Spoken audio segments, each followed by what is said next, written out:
श्रीराम समर्थ. नाम आणि सत्कर्मे. नाम हा सत्कर्माचा पाया आहे, तसाच कळसही आहे. भगवंताच्या स्मरणात केलेले कर्मच सत्कर्म या सदरात पडू शकते. भगवंताच्या विस्मरणात केलेले कर्म सत्कर्म ठरू शकत नाही.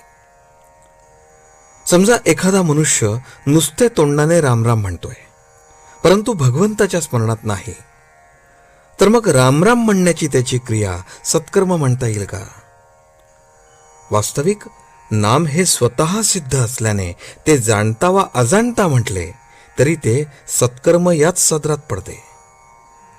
कारण जेथे माझे नाम तेथे मी पुरुषोत्तम, असे भगवंताचेच वचन आहे. म्हणून नामाचा उच्चार आणि भगवंत या दोन गोष्टी निराळ्या असूच शकत नाहीत.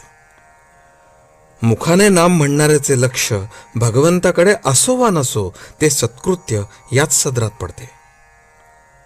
इतर कर्मे आणि नाम घेण्याचे कर्म यात जो मोठा फरक आहे तो हाच की इतर कर्मांना पूर्णत्व किंवा सत्यत्व नामाने येते, तर उलट पक्षी नाम आणि अपूर्णत्व या गोष्टी एकत्र संभवतच नाहीत. म्हणून नाम भगवंताच्या स्मरणात घेतले किंवा कसे हा प्रश्नच उद्भवत नाही.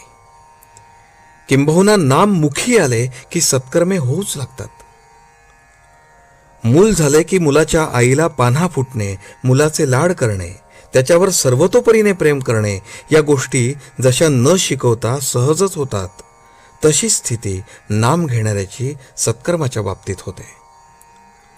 इतकेच नव्हे तर त्या आईला जर म्हटले की तू मुलाला जवळ ठेव पण त्याच्यावर प्रेम वगैरे काही करू नकोस, तर ते जसे तिला शक्य नाही, त्याचप्रमाणे नाम घेणाऱ्याला सत्कर्मे टाळू म्हटले तरी टाळता येणार नाहीत. सत्कर्मे फळाला आली असे केव्हा म्हणता येईल? तर भगवंताचे नाम मुखी येईल तेव्हाच. परमात्म्याने आपल्याला सांगून ठेवले आहे की तू माझा व्हावास असे तुला वाटते आहे ना, मग तू प्रपंच अतिदक्षतेने कर. प्रयत्नाला कधी मागे पाहू नकोस, पण फळ देणारा मी आहे ही भावना ठेवून तू वाग. जी परिस्थिती येईल त्यात समाधान बिघडू देऊ नकोस. आणि मी जे सांगतो ते औषध घे, ते तुला सर्व रोगातून मुक्त करेल. आणि ते औषध जर कोणते असेल तर ते माझे नाम हे होय. त्या नामाचा खरोखर तुम्ही अभ्यास करा. तुम्ही सर्वांनी असा निश्चय करा की नामाशिवाय जगणे हे खरे नाही. नामाशिवाय जगू नये असे मला खरोखर मनापासून वाटते. नामावरची निष्ठा कसे काम करते हे निष्ठेने नाम घेणाऱ्यालाच कळेल.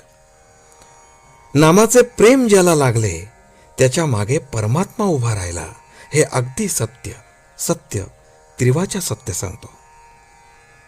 म्हणून आवडीने आणि प्रेमाने भगवंताचे नाम घ्या.